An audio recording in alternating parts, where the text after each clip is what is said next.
They stood her in the middle of the marketplace. Her hands shook, her eyes empty. Around her, voices whispered the same cruel words. She is broken. She is useless. No one will ever want her. 7 times before she had been sent back. 7 times rejected as if she was nothing. And now once again she was pushed aside like unwanted trash. But in that moment, when all hope seemed lost, a new figure walked in. Not an alien. Not one of them. A human. The traders laughed. You don't want her. She's defective. But the human's eyes did not see brokenness. They saw something else. Something no one had ever noticed before, and then he spoke 4 words that changed everything. I'll take her. She stood quietly in the middle of the great marketplace, her head lowered, her eyes fixed on the ground. The air was filled with voices, the sound of merchants calling, the chatter of buyers, the hum of machines. Yet all of it seemed far away to her. What she heard most clearly were the whispers, the same words she had heard too many times before. She is broken. She is useless. Send her back. This was not the first time. She had been here before, standing under the cold lights while others judged her with quick glances and sharp words. 7 times she had been chosen, and 7 times she had been returned. Each time hope had risen in her heart, and each time it had been crushed when she was pushed back into the line. She was beginning to believe the words herself. Maybe she truly was useless. Maybe she had no place in this wide, strange universe. Her hands trembled slightly, though she tried to keep them still. She had learned not to speak, not to argue, not to show the small fire that still lived inside her. It was easier to stay quiet, easier to hide because no one wanted to see her heart. They only wanted perfection, and she was not perfect. At least not in the way they measured it. Around her, others stood taller, brighter, more confident. They were praised, admired, bought quickly, and taken away. She could not help but watch them with silent envy. What was wrong with her? Why did she fail where they succeeded? She could not understand, and no one ever explained. The only answer she was given was rejection. The merchant who stood beside her sighed and shook his head. No good, he muttered to himself, loud enough for others to hear. Not worth the cost. She is defective. The word struck her again like a cold wind. She lowered her head further, wishing she could disappear, wishing she could melt into the floor and be forgotten. A group of traders walked past, glancing at her briefly before turning away. One of them laughed softly. Look at her. Who would want that one? She has no value. Another shook his head. She should not even be here. Send her back to where she came from. Their voices faded as they walked on, but the echo of their words stayed with her. She felt small, smaller than she had ever felt before. Her chest ached with an emptiness she could not describe. Every time she tried to believe she had worth, every time she thought perhaps this time would be different, the world reminded her that she was wrong. And yet deep inside, there was a faint spark. She did not know why it refused to die. She told herself to let it go, to stop hoping, to stop dreaming. But no matter how hard she tried, the spark remained. It was the quiet voice that whispered to her in the dark, telling her she was more than what they said. Telling her that somewhere, someone would see her differently, still in that moment, as she stood in the middle of the marketplace once again. Surrounded by cold eyes and careless words, even the spark seemed weak. The world around her moved on as if she did not exist. The bright lights above cast sharp shadows on the floor, and she felt trapped in those shadows, unseen, unwanted, forgotten. Time passed slowly. One by one, others were chosen. Their faces lit up with joy as they were taken away, while she remained in the same place, unmoving, unheard. The merchant barely looked at her anymore. He had given up. To him, she was nothing but a mistake that could not be fixed. She closed her eyes for a moment, trying to imagine a different life. A place where she was not judged, not compared, not rejected. A place where she could belong, where she could be more than a label. But when she opened her eyes, all she saw was the marketplace and the endless line of people passing her by. Whispers rose again as a new group entered. The words were the same as before, sharp and certain. She is broken. No one will ever take her. She wanted to cover her ears, but she stood still, silent, and accepted the sound. It was easier to let it wash over her than to fight it. Her heart felt heavy, but it continued to beat with that faint spark, small, but alive. She did not know why it held on. She did not know if it would ever lead her anywhere. But even as the world turned away, even as she stood alone, the spark whispered again, "Not yet, not the end." And so she waited, standing in the shadows of the marketplace, wondering if her story was truly finished, or if someone was still waiting to arrive. She sat quietly in the dim corner of the storage room where they had placed her after another day in the market. The lights above flickered softly, casting long shadows across the walls. It was silent here, far from the noisy calls of traders and the endless movement of buyers. She pulled her knees close to her chest and rested her chin on them, letting her mind drift back into memories she tried to bury but could never escape. She remembered the beginning. She had not always been seen as useless. When she was first made, first presented, there had been hope. The ones around her had looked at her with pride, as though she was something rare, something worth showing to the world. She remembered the words, "She is ready. She will be perfect." Those words had filled her heart with light. For a short time she had believed she had a place, that she could fulfill a purpose, that she could be wanted. But perfection, she learned quickly, was a narrow path. One mistake, one hesitation, and the same voices that once praised her began to turn cold. She remembered her first rejection. She had stood tall, nervous but hopeful, waiting to be chosen. And she had been chosen quickly, eagerly. The one who had taken her had smiled, confident that she was what they needed. Yet after a short time she was returned. No explanation, no kindness, only the words, "Not good enough." The memory still stung. It had been the first crack in the shell of her heart. After that, the pattern repeated again and again. Each time she was chosen, she thought, "This time will be different." Each time she tried harder, gave more of herself, held on to hope just a little longer. And each time she was sent back, her value erased, her worth questioned. 7 times this cycle repeated, until the hope she carried began to feel like a heavy chain instead of a light in her chest. She remembered the eyes of those who judged her. Cold, measuring. They did not see her as a person, not as someone who felt, who dreamed. To them she was a product, something to be evaluated, tested, and returned if she did not meet their invisible standard. She began to feel less like herself and more like an object on a shelf, waiting for someone to notice, waiting for someone to decide. Still, even in those dark moments, she tried to hold on to fragments of herself. She remembered small acts of kindness she had done even when no one asked. She remembered the way she had reached out to help another who had fallen, the way she had given comfort in quiet moments. No one praised her for these things. No one saw them as important. But to her, they mattered. They reminded her that she was more than the word defective. In the storage room, with the faint hum of the walls around her, she wondered why those memories stayed with her so strongly. Perhaps because deep inside, she knew that these small acts were proof she had something inside her that could not be measured by traders or tested by rules. Something different. Something that might one day matter to someone. She thought of the others who had stood beside her in the market. Bright, flawless, confident. They were taken quickly, chosen without hesitation. And yet she wondered, when they were taken, did they feel anything beyond pride? Did they feel the way she did? The ache of being unwanted. The strength it took to stand after rejection. The quiet courage to try again. She thought perhaps they did not. Perhaps this was what made her different. Perhaps what others called weakness was a strength they could never see. Her thoughts drifted again to the present. She traced her fingers lightly across the floor, feeling the cool surface beneath her hand. She tried to imagine what it would be like to step out of this place and not be sent back again. To be wanted not for perfection but for herself. It seemed impossible, yet her heart refused to let go of the dream. She had no reason to believe things would change.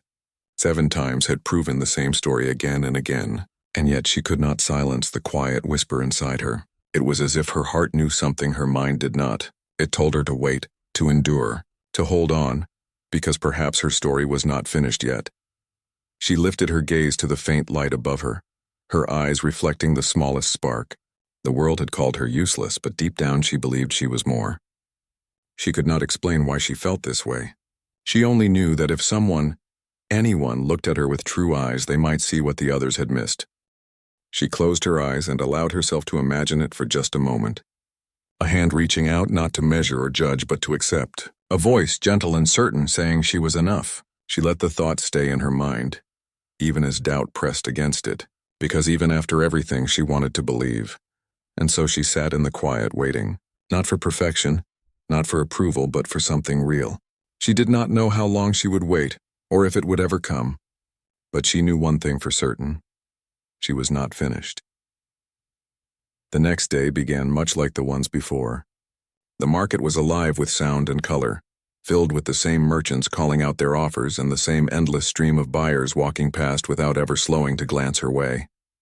She stood again in her usual place, her eyes lowered, her hands folded in front of her. The voices around her felt like waves crashing against her, words of judgment that always sounded the same. But this time, there was something different in the air. She felt it before she understood it, a quiet shift that made her raise her head just slightly. From the far edge of the marketplace, a figure walked forward. He did not move quickly, nor did he carry himself like the others. He walked with a steady calm, and though he passed by bright displays and traders calling for his attention, he did not look at them. His eyes moved carefully, searching as if he was looking for something very specific. The merchants noticed him, of course. They always noticed when someone new arrived. Their voices grew louder, trying to catch his ear. "Here, look at this one. Strong, perfect, reliable." But the figure did not stop. His steps carried him deeper into the rows of those waiting to be chosen, closer and closer to where she stood. She could not help but watch him, though she quickly lowered her gaze again, afraid to hope, afraid to be disappointed once more. When he finally reached her corner, the merchant beside her gave a tired laugh. "Not this one," he said with a shake of his head. "She has been returned too many times. Broken, useless, nothing to offer. Look elsewhere.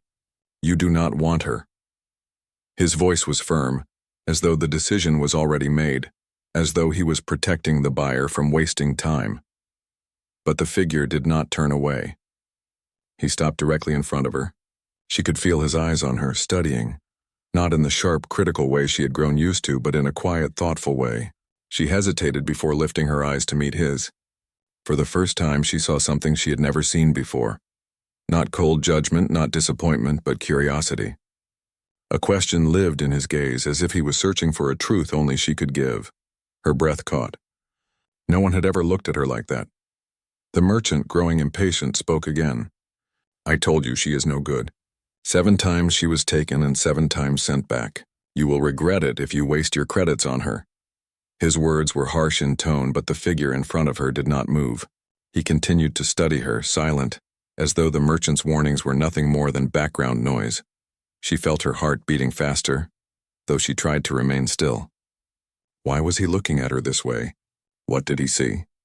Did he not believe the merchant's words, or did he simply not care? She could not understand it, but she could not look away either. Then, slowly, the corners of his mouth lifted into the smallest of smiles. He turned his head slightly toward the merchant and spoke for the first time. His voice was calm, clear, and certain. "I'll take her." The marketplace seemed to freeze for a moment. The words hung in the air, soft yet powerful. The merchant blinked, unsure if he had heard correctly. "What did you say?" "I said I'll take her." The figure's eyes remained steady, his tone unshaken. She felt the world tilt beneath her feet. She had heard many words spoken about her, but never these. Never words of choice, never words of acceptance. She could hardly believe them, and yet they echoed in her chest like a light breaking through darkness. The merchant shook his head in disbelief. "You don't understand. She is defective, worthless. You can have any of the others, perfect and unbroken. Why this one?" The figure turned his gaze back to her, and for a moment it was as if the rest of the market disappeared. "Because I see something different," he said simply. "And I want her." Her knees felt weak. She wanted to speak, to ask him why, but no words came. All she could do was stand there, her heart racing, her mind caught between doubt and a strange new feeling she did not know how to name. The merchant finally gave a long sigh and waved his hand. "Fine, if that is your choice. But do not say I did not warn you." He stepped aside, shaking his head while the figure moved closer. She felt a hand reach out, not rough, not demanding, but steady and gentle. For the first time in her life, she felt what it was like to be chosen. Not in spite of what she was, but because of it. The world around her seemed to blur, the voices fading until the only sound that mattered was his voice repeating softly, "You are coming with me now." As she stepped forward beside him, Her heart whispered the words she could not yet say out loud. Perhaps after all this time, the spark inside her had been right. Her story was not finished. It was only beginning. The walk away from the market felt unreal to her.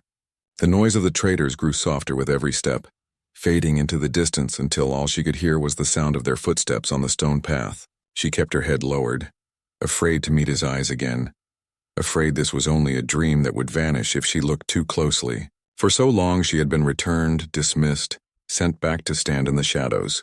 Now someone had chosen her, not by mistake, not by accident, but with calm, certain words. The air outside the market was fresher, open, carrying the scent of distant fields and quiet winds. She had rarely left the marketplace, and when she did, it had always been on her way to another disappointment. But this time felt different. The human walked beside her without hurry, his step steady and sure. He did not glance at her with suspicion or disappointment. He did not ask her to explain herself. He simply walked as though her presence was natural, as though she belonged there. She risked a glance at him. His face was calm, his eyes thoughtful, and though he said little, his silence was not heavy. It did not feel like the silence of judgment, but the silence of someone who saw no need to rush. She found herself listening for the sound of his breath, steady and even, grounding her in this new moment that felt fragile and precious. At last he spoke. His voice was gentle, not sharp like the merchants who had spoken of her value as if she were a number. "Are you afraid?" he asked softly. The question startled her. She had been asked many things in the past, whether she was efficient, whether she was precise, whether she was useful, but no one had ever asked her if she was afraid. She hesitated, her lips parting but no sound coming out. Finally, she gave the smallest nod. He did not laugh or turn away. He only gave the faintest smile and said, "It's all right. You don't have to be afraid anymore." The words felt strange, as if they were meant for someone else, someone stronger, someone who deserved them. She did not yet believe them, but they wrapped around her like a warm cloak, softening the edge of her fear. When they reached his dwelling, she stepped inside cautiously. It was quiet, filled with gentle light and simple things. There were no harsh eyes here, no cold whispers. She looked around, unsure of where to stand, afraid she might disturb something. "You can sit," he said kindly, gesturing to a chair by the table. She obeyed slowly, her movements careful, as though at any moment she might be told she had made a mistake. But he only brought her a small plate of food and set it in front of her. Her hands trembled as she reached for it. No one had ever offered her something in this way before. Usually she was told what to do, where to go, how to act. Now she was being given something without condition, without expectation. She lifted her eyes to him, searching for the reason. "Why?" she whispered before she could stop herself. "Because you're here now," he replied simply. "And because you matter." The words left her breathless. She had no answer. She lowered her eyes again, but in her heart something shifted. She felt the faint spark grow a little stronger, like a candle touched by a fresh breath of air. Days passed slowly, each one unlike any she had known before. He did not treat her as others had. He asked her questions, not about her efficiency or her worth, but about what she liked, what she dreamed, what she feared. She struggled to answer at first, unused to such things, but he waited patiently for her words. Never rushing, never pushing. At night, she would sit by the window and watch the stars, the same stars she had once thought she would never see outside of the market's walls. She wondered if she had truly been given a new life, or if this too would end as the others had. But each morning when she woke, he was there, greeting her with the same calm voice, the same steady presence. Slowly, she began to test the edges of her fear. She offered to help him, expecting him to judge her efforts as others had. But instead he thanked her even for the smallest things. When she made mistakes, he did not return her or call her useless. He only smiled and said, "You're learning. That's what matters." These words were new to her. They filled empty spaces inside her that had long been starved. She began to realize that perhaps she was not broken. Perhaps she had only been waiting for the right eyes to see her differently. Still, doubt remained. One evening, as the light dimmed and shadows filled the room, she turned to him, her voice trembling. "Why me?" He looked at her with the same steady gaze he had given her the first time in the market. "Because you are not what they say you are," he replied. "They only saw what they wanted to see. But I saw something real." She did not know how to answer. Tears touched her eyes, though she tried to blink them away. She lowered her head, afraid to show too much. Yet inside, her heart whispered the words she could not speak aloud. Maybe I do matter. Maybe I am not finished. Maybe I am enough. And as she sat in the quiet glow of the evening, she felt the spark within her grow brighter than ever before. The days turned into weeks, and life with the human began to feel like something she had never known before, steady, gentle, almost ordinary. Each morning she would wake and find the sunlight spilling softly through the window, and each morning he was there, not with commands or demands, but with calm words that made her feel safe. She was still learning to understand this new world, still learning to believe that his kindness was real. At first, she moved carefully through the rooms, afraid that any mistake might end it all. But he never scolded her. When she placed something in the wrong place, he only guided her hand gently and said, "That's all right. Try again." When she hesitated, uncertain of what to do, he waited patiently until she found her own way. Slowly, the heavy fear she carried began to loosen its grip. She started to notice small things about herself that she had never seen before. When he worked, she would sit nearby, watching in silence. Sometimes he would ask her for help. Small tasks at first, like bringing him a tool or holding a light. Each time she expected him to sigh or shake his head as others had done.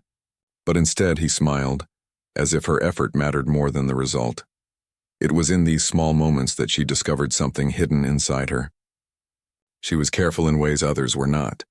She noticed details that others overlooked. The faint crack in a wall, the sound of a machine that did not hum quite right, the pattern of footsteps in the distance. She mentioned these things softly, almost apologetically, unsure if they were worth saying. But each time he looked at her with surprise and respect. "I hadn't noticed that," he would say. "Good work." The word startled her at first. Good work. She had been told many things in her life, but never those. They settled into her heart like seeds finding soil. Each time he said them, she felt those seeds begin to grow. One afternoon he left her in the room while he stepped outside to meet someone. She sat quietly, her eyes drifting to the table where he had left a small device. It was a simple machine, but she noticed a faint flicker in its display, something that did not look right. She hesitated, wondering if she should leave it alone, but curiosity stirred within her, and before she realized it, she was studying it closely. Her hands moved carefully, not with the speed of an expert, but with the patience of someone who wanted to understand. She adjusted a loose piece, straightened a small connection, and pressed the panel back into place. The flicker disappeared. The machine hummed smoothly, as though it had been waiting for her touch all along. When he returned, she lowered her eyes, afraid he might be upset that she had touched it without permission. But when he saw the device working perfectly, his face lit up with genuine joy. "Did you fix this?" he asked. Her voice was barely above a whisper. "I only tried." He shook his head, amazed. "You didn't only try. You succeeded." The warmth in his tone was unlike anything she had ever felt. For the first time, she allowed herself a small, hesitant smile. She had done something no one else had noticed, something that mattered, and someone had seen it. After that day, she began to grow more confident. She still moved quietly, still carried her old fears, but each time she discovered something new, each time she helped him in ways he did not expect, she felt her spark grow brighter. He encouraged her, not with grand speeches, but with steady words and simple trust. He gave her space to learn, to make mistakes, and to find her own strength. At night, when the stars filled the sky, she sat by the window and thought about the life she had lived before. All the time she had been returned, all the time she had been called useless. And yet here she was, proving to herself that she was not what they had said. Perhaps they had never looked closely enough. Perhaps they had never cared to see, but he saw. He always saw. And with every day that passed, she began to see herself through his eyes. Not broken, not worthless, simply different. And maybe, just maybe, different was not a weakness, but something rare. Still in the back of her mind, a quiet unease lingered. The memory of the marketplace was not easy to forget. She knew that the ones who had dismissed her so easily might not let go so quickly. They had called her defective, and if they ever learned that she was not, they might return, demanding to take her back. The thought made her heart tighten, but when she looked at the human beside her, calm and unwavering, she found comfort. He had chosen her once. She believed deep down that he would stand by her again, and so she continued to grow in this new life. learning that the parts of herself she had hidden were not flaws at all, but strengths waiting for the right moment to shine. She still carried scars of rejection, but each day with him added a new layer of hope. For the first time, she felt the quiet certainty that her story was moving forward, not backward, and the spark within her, once faint and fragile, now glowed brighter, guiding her toward a future she could almost believe in. Morning light spread softly across the room, touching the table where she had left the small device she had fixed the night before. The human was already awake, making tea the way he always did, quiet and steady. She watched the steam rise and felt peaceful in a way she still did not fully understand. The days with him had become gentle steps forward, small tasks, careful learning, simple meals shared in calm silence. It was not grand or loud, but it was real, and it belonged to her. They were talking about a list of things to do that day when a signal sounded at the door. It was not the usual friendly tone. It was sharp and formal. She felt her chest tighten.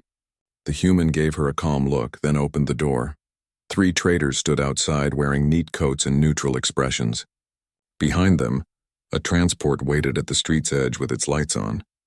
The leader spoke first with a polite smile that did not reach his eyes. "We've come for the unit you acquired," he said. "There has been an error. She should not have been sold." The human's voice stayed even. "There was no error. I chose her, I paid. I have the record." The trader's smile held, but his tone shifted. "She was returned by 7 clients. That marks her as unsuitable merchandise. The sale will be reversed. We will handle it." She stood very still, hands folded together, the old fear waking again like a shadow from the past.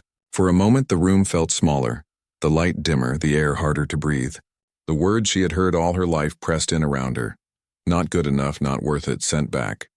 The spark inside her trembled. The human stepped to the side so the doorway framed both of them. "She's with me," he said. "This is not merchandise. This is a person." The leader's smile faded a little. "With respect, that is not how the market works. We are only here to correct a transaction." "She is not a transaction," the human replied. One of the other traders glanced past the human and looked at her. His gaze was cool and practiced, measuring. "We have paperwork," he said. "We can save you the trouble." The human did not move. "There is no trouble to save." Silence held for a long breath. She could feel her hands shaking, but she kept them still. In the quiet, the smallest thought rose in her mind. The human had not raised his voice. He had not said many words. But each word was firm, like a hand held out to steady a bridge in the wind. At last, the leader said, "We will wait outside while you consider what is reasonable." The 3 traders stepped back to the street. Speaking quietly with each other, she turned to the human. "They will take me back," she whispered. "They always do." He shook his head. "Listen to me," he said gently. "I chose you. That choice was not a guess. It was not a mistake. It was real. You are not going anywhere you do not want to go." Her eyes filled and she looked down, afraid the tears would fall. "But they have rules," she said. "They always have rules," he nodded. "So do I," he said. "One of mine is simple. You get to choose too." Before she could answer, the lights in the room flickered once, then again. A soft tone sounded from the wall panel, an alert tone, steady and calm. The human walked to the panel and read the notice. "Power grid instability," he said. "Sector relay is failing. They're asking for support from any registered technicians in the area." He looked at her. She looked back, uncertain. Then she remembered the tiny sounds she could hear in machines before anyone else did. The faint rhythms, the quiet clues. Sometimes she understood what was wrong even before a device stopped working. She did not know how to explain it. She only knew it was true. The human saw the change in her eyes. "Do you want to go see?" he asked. She swallowed. Fear still tugged at her, but another feeling rose beside it. Purpose. "Yes," she said softly. They stepped outside and the traders straightened as if they had been listening the whole time. The leader raised a brow. "Going somewhere?" "Sector relay," the human said. "If you wish to talk, you can walk." The traders exchanged looks, then followed at a short distance as the pair made their way down the street. People were already gathering near the relay building, voices low, faces tense. The street lamps flickered. The air had the strange stillness that comes before a system shuts down. Inside, a small team worked at the control console, moving from screen to screen with careful focus. The human spoke quietly to the team lead and showed an access tag. The lead nodded and pointed to the diagnostic table. Primary regulator keeps drifting. We correct it. It slips again. It is like trying to hold water in a sieve. She stepped to the side of the table and listened, not with her ears alone, but with the calm way she had learned to pay attention. Beneath the soft hum, she heard a pattern. Not random. Not broken. Just out of sync. May I try something?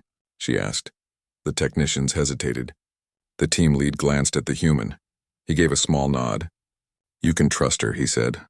She notices things we miss. They made space for her. She touched nothing at first. She watched the numbers move. Watched the waveform rise and fall. Then she noticed it. A small delay between the sensor feed and the control signal. A delay so minor it looked like noise. It was not noise. It was the reason the regulator drifted. The system was always correcting for a past moment, never the present one. Your sensor buffer is adding time, she said softly. It thinks it is helping to smooth the signal. But the grid needs the real signal, not the softened one. The team lead leaned over her shoulder. Show me. She pointed to the buffer setting, opened the panel, and set the filter to a simple pass-through. The waveform sharpened. The drift slowed. She chose a gentle calibration curve, not the aggressive one in the handbook. The regulator's tone settled into a steady, clear hum. The lights in the relay room stopped flickering. Out on the street, lamps steadied. A quiet cheer rose from a few people who had been watching the doorway. The team lead stared at the display, then at her. How did you see that? She lifted one shoulder, shy. I listened. The human's smile was small but bright. He looked as if he had known all along that this moment would come. The traders had followed them inside and now stood near the door, watching carefully. The leader's face was thoughtful. He spoke at last, measured and slow. You corrected it. She did, the human said. The leader nodded once, then turned to her. This time his voice did not carry the cool tone of a sale. You were returned 7 times, he said. Perhaps not because you lacked value, but because your value was not understood. She met his eyes. It was the first time she had felt safe doing so with anyone from the market. I am not like the others, she said quietly. I do not do well with loud orders and quick tests. I need a moment to listen. And when you listen, the human added, you see what others miss. The room fell still. The traders exchanged glances. Finally, the leader addressed the human. It seems your choice was not an error. He paused as if weighing old training against a new truth. If she wishes to stay with you, we will not interfere. Her breath caught. She looked from the trader to the human and then to the relay console, where the steady hum now sounded like a calm heartbeat. She felt the spark within her grow bright and warm. For a long time she had been carried by other people's choices. Now she had one of her own. I wish to stay, she said. The leader inclined his head, and the 3 traders stepped back toward the door. Before leaving, he turned once more. If you ever wish to consult, he said carefully, there are places that may value your way of listening. She nodded. Thank you, she replied. The words felt clean with no weight attached. When the traders were gone, the team lead returned to her side. You saved us a long night, he said gently. If you ever want a place here, we would welcome you. She glanced at the human. He did not answer for her. He only smiled, proud and quiet, letting the choice rest fully with her. Maybe sometimes, she said. I like quiet work. I like to help. On the walk home, the city seemed different. The same streets, the same lamps, the same open sky. But everything felt clearer, as if the world had moved a little closer to the way it was meant to be. The human walked at her side without hurry. After a while, he said, You were brave. She shook her head. I was only listening. That is what I mean, he said. They reached the doorway of their home and paused. Sunset laid soft color across the floor inside. She looked at the chair by the table, the window where stars would soon appear, the small device humming now without a flicker. She thought of the girl who had stood in the harsh lights of the market, hearing the same words over and over, believing them because there was nothing else to hold. Then she thought of the moment the human had said, I'll take her, and then this day when her own voice had said, I wish to stay. She turned to him. Thank you for choosing me, she said. He shook his head gently. I saw you, he replied. That is all, she smiled. It was still a small smile, but it was steady. You saw me, she repeated as if testing the shape of the truth. And I learned to see myself. Night came softly. They shared a simple meal. He talked about the relay and the people who had helped. She told him about the tiny delay she had heard and how it felt, like finding the right note in a song. Their words were easy, unhurried. The house felt warm. Before sleep, she stood by the window and looked at the stars. Once they had seemed very far away, like lights on a sky that did not include her. Now they felt like quiet friends looking back. The spark inside her was no longer a flicker. It was a steady glow, bright enough to guide her steps, gentle enough to let her rest. In that calm, she understood the simple heart of her story. Many had called her useless. Many had sent her back. But one human had seen what others missed. He had not tried to change her into someone else. He had given her time, offered her trust, and let her choose. From there, everything had unfolded. Her learning, her work, her courage, her voice. She touched the cool glass and closed her eyes. There was no grand sound, no announcement, no crowd. Only a quiet room, a safe home, and a future that felt open. She did not need more. She already had what she had wanted without knowing how to ask for it. To be seen, to be accepted, to be allowed to grow. And as sleep gathered around her, she thought one last gentle thought, a truth that settled deep and sure. Sometimes, the greatest strength is the one that listens. Humans at their best listen in this way. They look beyond the label. They choose with care, and because of that lives change. The room stayed peaceful. The lights did not flicker. The world moved forward, and so did she.